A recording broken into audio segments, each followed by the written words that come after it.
हम आपको बताएं, हमने अपने अपने जीवन में असफलता को सफलता का योग माना। जहां हम असफल हुए वहां हमें सफलता का मार्ग प्रकट दिखाई दिया। हे भगवान मेरी रक्षा कीजिए, क्रोध आया, हे भगवान मेरी रक्षा कीजिए, मुझे संभालिए। तो असफल असरण हो जाना ही शरणागति की पुष्टता है। जब तक अपने में बल होता है कोई, तब तक शुद्ध शरणागति नहीं होती। जब अपने को सुनेरी मैंने निर्बल के बलराम, जिस समय हमें लगता है कि मैं पूर्ण असफल हूं, मेरे में कोई सामर्थ्य नहीं, तो रोना आता है और रोकर हम भगवान को पुकारते हैं, हे करुणा सिंधु भगवान, मैं तो असफल हूं, अगर आप कृपा करो तो मैं इन विकारों से मुक्त होकर आपकी शुद्ध भक्ति को प्राप्त कर सकूं। नाथ मेरे में सामर्थ्य नहीं कि मैं इन विकारों पर विजय प्राप्त करके आपकी तरफ चल सकूं।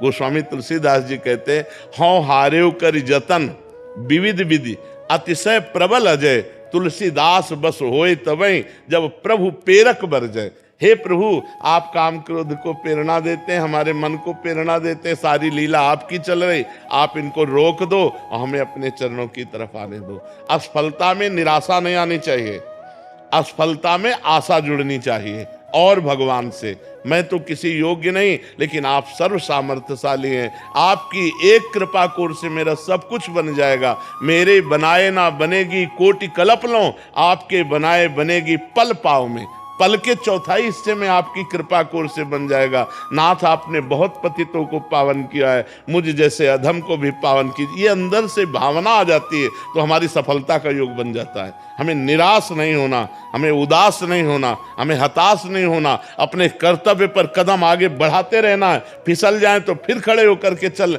ये परमार्थ का मार्ग है, इसमें हारना नहीं है, इसमें निराश नहीं होना। हम अविनाशी के बच्चा हैं, एक न एक दिन परम पद को प्राप्त करके रहेंगे। आज अगर हम परास्त हो रहे हैं तो हम रुकेंगे नहीं, हम 100 बार गिरेंगे तो 101 बार खड़े होकर फिर परमार्थ पे चलेंगे, तो कभी न कभी भगवान हमें विजय दिला ही देंगे। हमारी कमजोरियां हमें गिराती रहती हैं महाराज। हमारी कमजोरियां हैं, लेकिन हमारे प्रभु तो बहुत बलशाली है ना। तो उधर दृष्टि रखो, अपनी तरफ दृष्टि क्यों रखो? जब अपने को पता है अपने से नहीं संभलने वाला, तो ऐसे चलो, गिरोगे नहीं। ऐसे चलोगे कभी नहीं गिरोगे। आज तक जितने भी ऊंचाई पर चढ़े वो ऐसे चढ़े हैं, जो भगवान की शरण में हुए। सनकादि ब्रह्म ज्ञानी, लेकिन हर समय हरि शरणम हरि शरणम हरि शरणम जपते रहते हैं। जो भगवान का नाम जप करता है, भगवान का स्मरण करता है, अपने को असमर्थ देखता है, वही तो परम पद का अधिकारी होता है, वही तो भगवान का कृपा पात्र बनता है। यही दरबार दीन को आदर रीत सदा चली आई। जो अपने को किसी योग्य नहीं समझते वही सर्व योग्य हो जाते हैं, जो अपने को कुछ योग्य समझते हैं वो भ्रष्ट हो जाते हैं, क्योंकि अभिमान नाश का कारण बनता है, पतन का कारण बनता है। मेरे सारे काम बिल्कुल आखिरी तक पहुंच के रुक जाते हैं महाराज जी, ऐसा क्यों होता है इन परिस्थितियों में? पूर्व पाप हमें असफलता प्रदान करके दुख का अनुभव कराता है, पूर्व पुण्य सफलता प्रदान करके सुख का अनुभव कराता है। अब उन पूर्व पापों को नष्ट करने के लिए तप करो, भजन करो, व्रत रहो। मान लो महीने में 2 व्रत रह जाओ एकादशी के, और खूब नाम जप करो, कुछ स्तोत्र पाठ करो, तीर्थ याटन करो, जिससे तुम्हारे पाप नष्ट हो जाएं, तो वो तुम्हारे को सफलता प्रदान करेंगे। नहीं, पाप ही असफलता प्रदान करते हैं। सब कोई सोचता है, सब कोई कामना करता है, लेकिन सबकी कामनाएं थोड़ी पूर्ण होती हैं। और नाम जप करो, भगवान से चित्त जोड़ो, तो हम आपसे सही कहते हैं। आप सोचोगे कि ऐसा हलवा मिले, तो जैसा सोचा वैसे ही हलवा तुम्हें खाने को मिल जाएगा। जो इच्छा करियो मन माही, प्रभु प्रसाद कछु दुर्लभ नाही। अब पाप कर्म करो और सोचो कि हमें सुख मिले, तो कैसे मिल सकता है? फिर तो नहीं मिल सकता। जो इच्छा करियो मन माही, हरि प्रसाद कछु दुर्लभ नाही। अगर खूब भजन कर रहे हो तो जो इच्छा करोगे वो प्राप्त हो जाएगा। अब भजन नहीं, तपस्या नहीं, व्रत नहीं, साधना नहीं, तो फिर किसके बल से कामनाओं की पूर्ति चाहते हो? कामनाएं करते रहो, दुखी होते रहो, चिंता, शोक, भय, मृत्यु, इन्हीं को प्राप्त होता है जीव। इसीलिए सबसे कहते हैं अध्यात्म से जुड़ो, अध्यात्म ही तुम्हें सुख प्रदान करेगा। तुम पैसा कमा सकते हो, तुम नाना प्रकार के पद प्रतिष्ठा प्राप्त कर सकते हो, लेकिन आत्म शांति नहीं। आत्म शांति तो भजन से मिलेगी।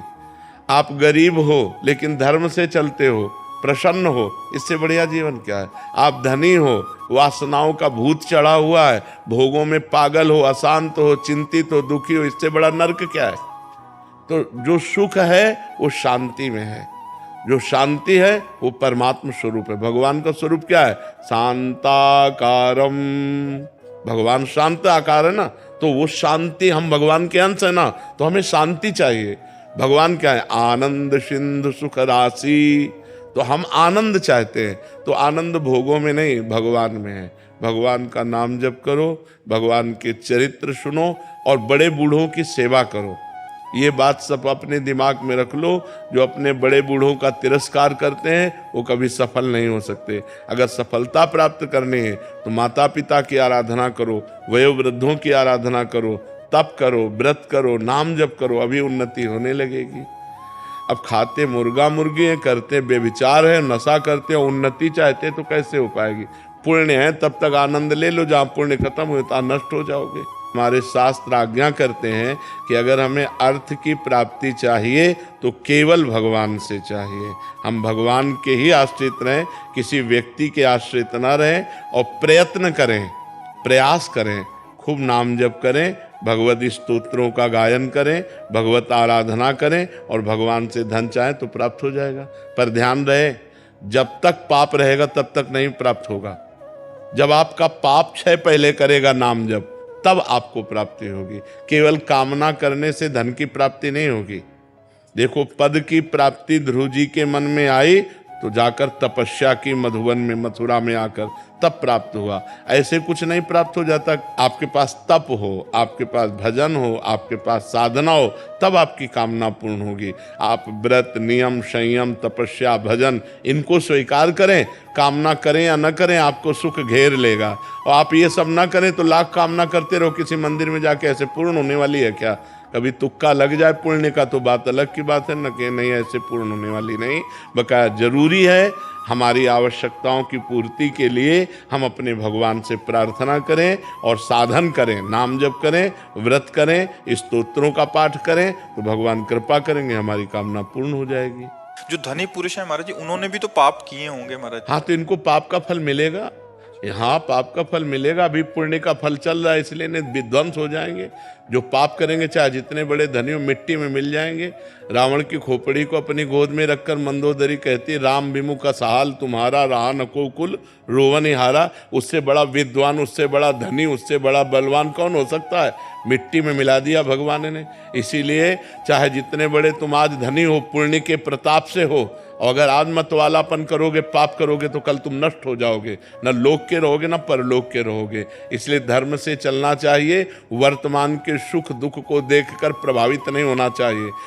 कोई धर्म में चल रहा है, दुखी दिखाई दे रहा है, उसका पूर्व का पाप चल रहा है, वर्तमान में बहुत अच्छा चल रहा है।